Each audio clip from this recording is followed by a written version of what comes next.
suivez de partout, chers Congolais, bienvenue dans l'émission Qu'en pensez-vous? Qu'en pensez-vous sur EDEM TV? Nous sommes là pour réfléchir sur les questions d'actualité. D'abord, appréciation ou dépréciation. Appréciation du franc congolais, dépréciation des dollars américains. Il y a eu beaucoup de spéculations sur la ville. Qu'en pensez-vous? Est-ce qu'il y a eu réellement baisse du taux d'échange sur la ville? Ça, c'est de un. De deux, nous allons également évoquer l'affaire réforme électorale avec un dialogue. Comment vous jugez ces dossiers? Je reçois pour vous Maître Rodrigue Ramazani, porte-parole de l'envol parti cher à l'honorable Delis Sanga. À part ces deux thématiques, nous allons encore ajouter d'autres questions d'actualité. Maître Ramazani, bonjour. Bonjour Stéphane. Baisse du taux des dollars sur le marché congolais, qu'en pensez-vous? Ce qu'il faut d'abord retenir, c'est qu'il faut retenir est que c'est vrai que tous nous voulons que la situation économique du pays soit stabilisée. C'est un vœu d'abord en tant que patriote, parce que notre population est en train de souffrir, nous-mêmes aussi. Nous sommes en train de souffrir, cela nous coûte un peu plus, parce que le franc congolais a perdu de sa valeur. Donc, nous tous, nous voulons que le dollar puisse soit revisé à la baisse pour faciliter les échanges avec le franc. Parce que si le franc congolais est revu à la baisse, la conséquence logique est qu'au niveau du marché aussi de biens et services, cela doit suivre. Mais ce qu'il faut fustiger, en fait, c'est la politique tape à l'œil. Très bien. Une politique tape à l'œil dans le souci de faire voir à une certaine opinion que nous répondons aux desiderata de la population. Or, lorsque nous analysons au fond la situation, ce n'est vraiment pas ça. Pour qu'il y ait une baisse de la devise, il faut qu'il y ait richesse. N'est-ce pas? Nous le savons très bien que notre économie est extravertie, essentiellement concentrée sur les matières premières. Est-ce qu'aujourd'hui, sur le plan international, les matières premières ont retrouvé de leur valeur parce que nous sommes une économie basée sur ça et extravertie? Je crois que non. J'aurais appris que l'or peut-être, mais cela n'est vraiment pas revenu comme c'était avant. Mais je me pose la question, d'où vient cette baisse? Directement, on répond en disant qu'on a injecté de la devise américaine sur le marché. Sur le marché pour valoriser le franc congolais. Et cela est fait au niveau de grandes sociétés. N'est-ce pas? La Banque centrale va vers les grandes sociétés pour récupérer le franc congolais ou encore les banques pour récupérer et leur remettre les dollars. Mais sur le plan de notre vécu quotidien, Très bien. sur le plan de notre vécu quotidien, qu'est-ce qui se passe? Il se pose un problème. D'ailleurs, pour ça, il faut avertir les téléspectateurs, les Congolais qui nous suivent, qu'il faut faire attention à la spéculation. Il y a beaucoup de nos compatriotes qui sont véreux, qui sont mal intentionnés, qui, en quelque sorte, pour moi, c'est du vol. Ils veulent voler la population en amenant le taux en deçà même de ce que la Banque centrale lui-même prévoit. Je crois que le taux de la Banque centrale est fixé à 1990 ou 1900. 1900, oui, bien sûr. 1980. 1900. Oui, puisque 1919. je lis là, c'est 1980, c'est ça. Monsieur Dani qui vient de m'envoyer même les documents en question. Voilà. Il me fixe, bien sûr, 1980. 1986. 6. Mais lorsque vous allez dans la cité, 86. lorsque nous allons dans la cité là où nous vivons, qu'est-ce que vous constatez? Juste en face de moi, vous avez le taux à 15. Taux, si vous êtes à Lemba, c'est à 15. Si vous êtes à Matete, c'est à 16. Si vous êtes un peu vers Kitambo, c'est à 14. On peut parler de l'escroquerie en quelque sorte. sorte. En réalité, c'est cette spéculation qui tourne autour. Et c'est ce qu'il faut fustiger et avertir, tirer la sonnette d'alarme pour que la population soit en éveil pour ne pas se faire escroquer. Mais tout ceci arrive pourquoi? Parce qu'il y a une mauvaise politique gouvernementale. Vous savez, la politique, je crois, les auteurs disent que c'est gérer des probabilités pour créer de nouvelles réalités. Lorsque vous voulez gérer de probabilités, enfin de créer une nouvelle réalité, il faut mettre en place des mesures d'encadrement. Des mesures d'encadrement pour éviter que pareille chose arrive. L'appréciation du franc congolais est arrivée alors qu'il n'y a pas eu de mesures d'encadrement. Conséquence, les différentes monnaies électroniques que nous avons dans notre pays, où il y a des bureaux de change, les bureaux de change ne fonctionnent pas. Ça veut dire qu'il y a déjà crise de confiance en termes d'exécution de la politique gouvernementale. La majorité des bureaux de change en ville, moi j'ai circulé avec quelqu'un qui avait un billet de 50 $, qui avait de l'argent en francs congolais, qui voulait obtenir de dollars. On a circulé en tout cas jusque-là. Je ne sais pas si après moi, il a pu obtenir ce qu'il cherchait. Aucun bureau de change au centre-ville n'a voulu lui donner au taux qu'il fallait.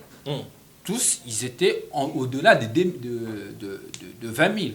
Ils voulaient au-delà de 20 000 pour lui donner 50 $. Donc le taux c'est négocié au-delà. Mais pour changer, c'est en deçà. C'est à ce niveau-là qu'il y a des escroqueries. Mais pourquoi cela arrive?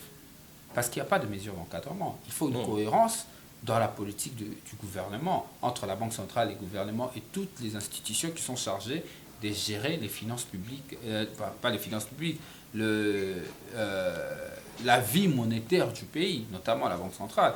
Donc ce que nous fustigeons ici, c'est cette... je n'aimerais pas parler en termes de légèreté, mais j'aimerais parler en termes de manque de mesures d'accompagnement et d'encadrement de cette politique d'injection de devises étrangères sur le marché congolais. Merci, c'est très bien. Alors, abordons une autre thématique, c'est les réformes électorales envisagées par les 13 initiateurs ou les 13 personnalités en République démocratique du Congo, qui disent d'abord les propositions de ces documents. La question elle est bonne. La première des choses qu'il faut se poser, la première des questions est celle de savoir pourquoi l'initiative. Nous allons arriver à ça. Oui, je sais qu'on va. Bon. Non, ça c'est pour moi. C'est bien sûr. C'est pour moi pour avancer avec le téléspectateur. C'est pas pour vous, ne vous inquiétez pas. Ne vous inquiétez pas, votre question elle est bonne. Pourquoi l'initiative? L'initiative parce que la situation du pays, la situation de l'accession du pouvoir dans notre pays a suscité beaucoup de débats pendant les 3 cycles électoraux qu'on a connus. Premièrement, dans chaque cycle électoral, nous comptons de morts. Nous comptons de morts, nous comptons des blessés.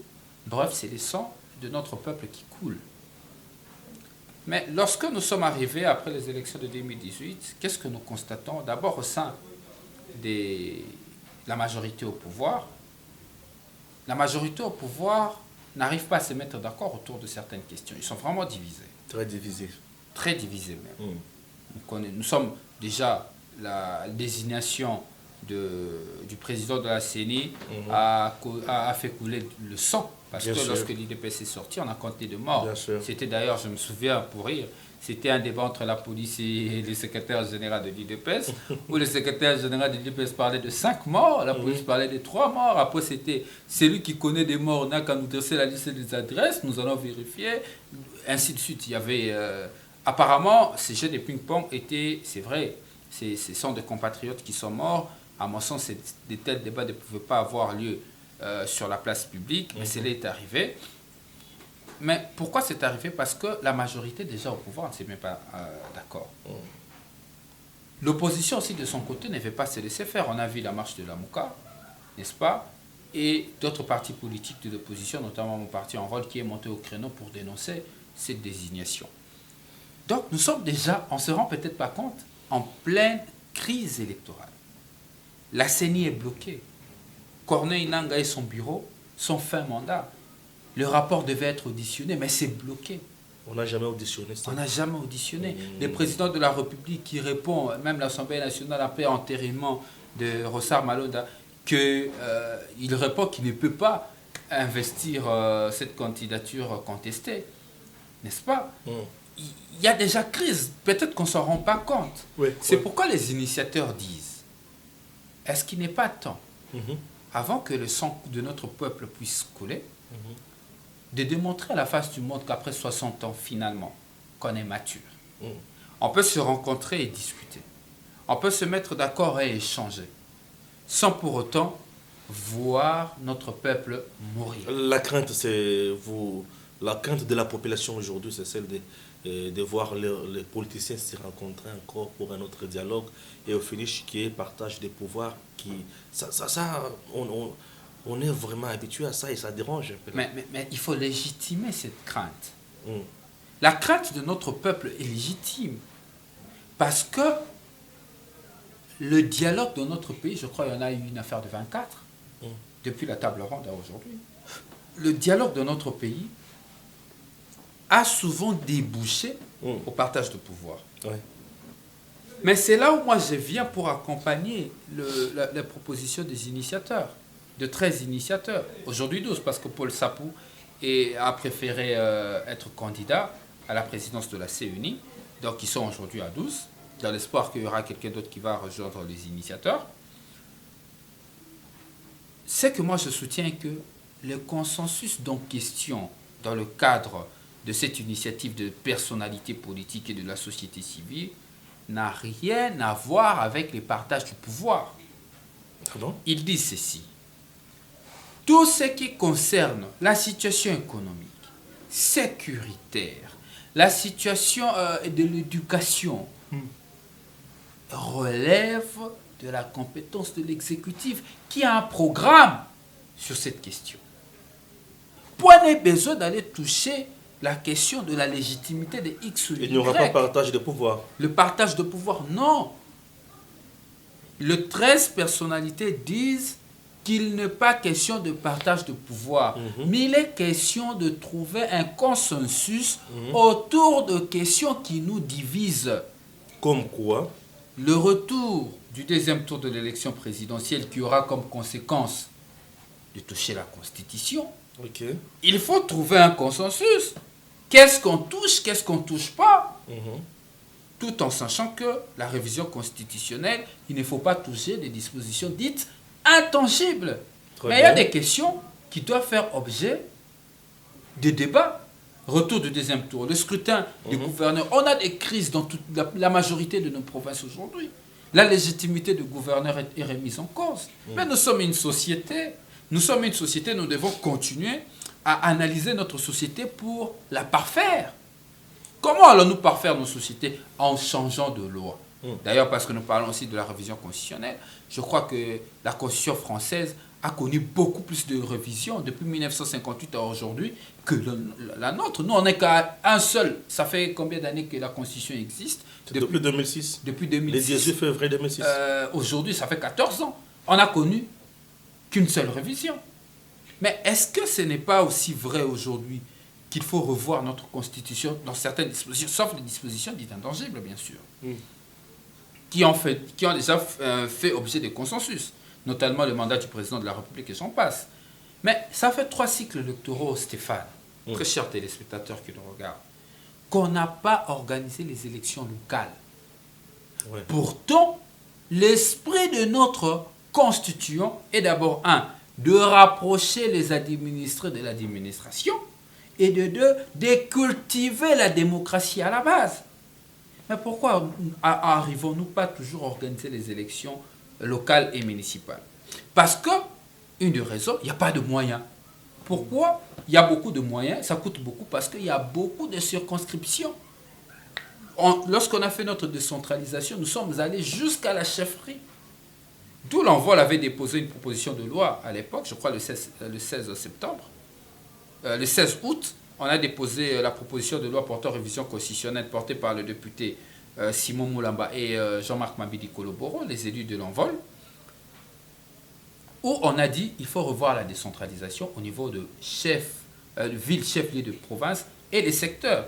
Ainsi, nous allons réduire le nombre de circonscriptions électorales et amoindrir le coût des élections. Dans un premier temps, nous organisons d'abord les élections locales afin de répondre aux besoins du constituant, mais après on va voir comment on peut faire pour élargir, cette démarche, pour revenir au niveau de chefferie et d'autres entités. Mais cette Donc, démarche, je vois là, vas-y. oui, donc, d'abord, toucher la Constitution pour revenir au deuxième tour de l'élection présidentielle, revoir le scrutin, le scrutin pour le sénateur et le gouverneur, ainsi de suite, mais aussi la question du seuil qui divise encore.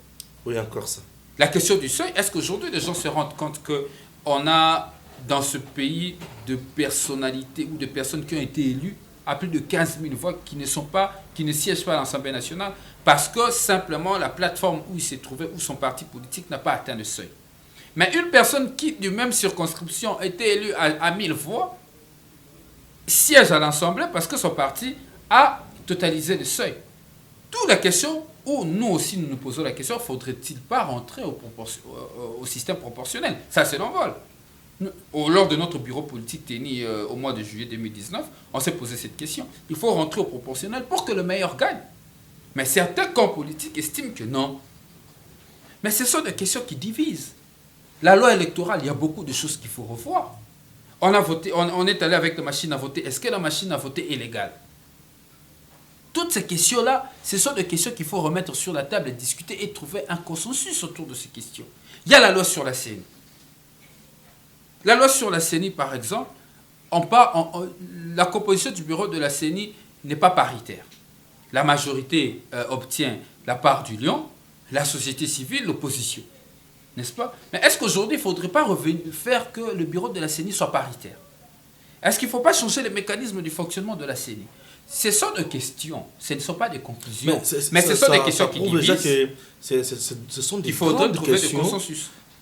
Monsieur Ramazani, vous devez savoir que ce sont des grandes questions qui risqueraient de nous prendre encore un grand temps et de repousser encore davantage les élections, puisque aujourd'hui le PPRD, je dois citer comme ça, le PPRD et d'autres membres du FCC disent qu'ils ne voudront jamais accorder même une seule minute à Félix Tshisekedi en 2023 pour qu'il y ait encore report des élections.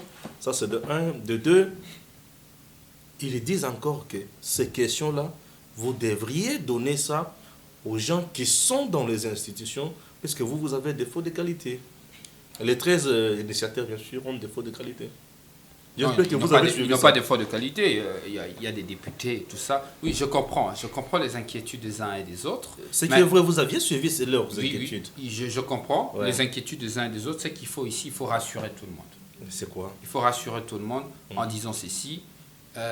L'objectif ici, ce n'est pas de faire un débat pour un camp contre un autre. L'objectif restant, c'est de faire un débat pour l'intérêt de toute la communauté, pour l'intérêt de la classe politique, bref, pour l'intérêt de toute la société congolaise. Ça, c'est d'abord, c'est la chose qu'il faut retenir de deux. Les consensus qu'on va trouver certainement en dehors des institutions, après avoir trouvé le consensus, parce que la classe politique se serait mise d'accord autour de questions, cette question sera ramenée au niveau des institutions. Non, personne ne veut prendre les compétences de l'autre. Mais le 13 initiateur tend la main à la classe politique et à toutes les forces vives de la République de se mettre autour d'une table et de discuter. N'est-ce pas? J'ai écouté qu'un camp politique, notamment le FCC, ils ont dit qu'ils ne trouvent pas important, il faut revenir dans les institutions. Ah ouais. Mais nous sommes dans les institutions. La loi Lutundula sur la CNI, jusqu'aujourd'hui, n'a jamais presque après, question de l'adoption. J'ai appris même que l'honorable Lutundula voudrait qu'on abandonne la démarche de 13 pour qu'on discute sur sa loi. Imaginons, nous sommes à l'Assemblée nationale. La manière dont Janine Mabunda conduit des débats à l'Assemblée nationale, on amène la proposition et la majorité dit non recevable. On fait quoi? Ça tombe. Voilà pourquoi on dit, au-delà du fait que, même l'envol, mon parti a une proposition de loi portant révision constitutionnelle. On dit qu'au-delà de ça, il faut un consensus. Retrouvons-nous, discutons, mettons-nous d'accord autour de questions qui nous divisent. Comme ça, quand on va se retrouver à l'Assemblée, on sait exactement ce à quoi on s'est convergé et on évolue. Très bien. C'est très important. Vous avez suivi son argumentaire, bien sûr. Il tient debout. C'est à vous de juger. Et surtout, à d'autres responsables de notre pays de juger. C'est très important. La dernière question. À Vital Kamerhe, on a refusé encore aujourd'hui la liberté provisoire. Qu'est-ce que vous dites? Bon, ce qu'il faut retenir est que le juge accorde la liberté provisoire selon son intime conviction, s'il trouve qu'il y a opportunité de l'accorder, et selon certains critères aussi. Vous savez, autour de cette affaire de procès sans jour, on en a beaucoup parlé. Aujourd'hui, c'est qu'il faut demander que la justice puisse faire effectivement son travail en toute indépendance et impartialité, sans pour autant se laisser influencer par de pressions politiques, des avantages promis ça et là. Vital Kamerhe, parce qu'il a interjecté appel, il est redevenu présumé innocent, parce qu'il est contre la décision qui lui a été infligée, il est présumé innocent. Tout ce que nous pouvons demander à la justice, c'est de faire effectivement son travail. Nous, l'envol, nous militons chaque jour pour que la justice soit réellement indépendante, parce qu'il faudrait qu'on se le dise. À chaque fois, moi, je me dis souvent que lorsqu'on parle de l'indépendance de la justice, à un moment donné, il faut savoir qu'est-ce qu'il faut pour que cette justice soit indépendante. Il faut effectivement combattre la corruption en soignant la situation sociale des magistrats. Mais sinon, il y a encore plus. Pour que cette justice soit réellement indépendante, il faudrait que les politiques, ou encore les politiciens, cessent de chercher à prendre la justice dans sa poche, n'est-ce pas, pour l'instrumentaliser ensuite. Là, on n'atteindra jamais l'idéal. Dans le procès Kamerhe, moi je demande à notre justice de demeurer indépendante, de faire effectivement son travail en toute impartialité et en toute équité pour que finalement le droit puisse revêtir de sa plus belle robe aujourd'hui ternie, que notre justice puisse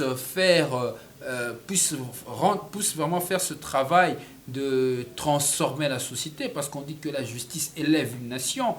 Il faudrait aujourd'hui que les juges qui ont cette affaire Kamerhe entre leurs mains fassent réellement leur travail. S'il faut condamner le directeur du cabinet du chef de l'État, parce qu'il n'a jamais été limogé, c'est lui qui est là, il est encore ad intérim. S'il faut condamner le directeur du cabinet du chef de l'État, en l'occurrence le président Vital Kamerhe, il doit être condamné parce que le droit le veut ainsi. Mais s'il faut l'acquitter, il doit être acquitté parce que le droit le veut. Pas d'influence politique ni dans l'acquittement, ni pour la condamnation.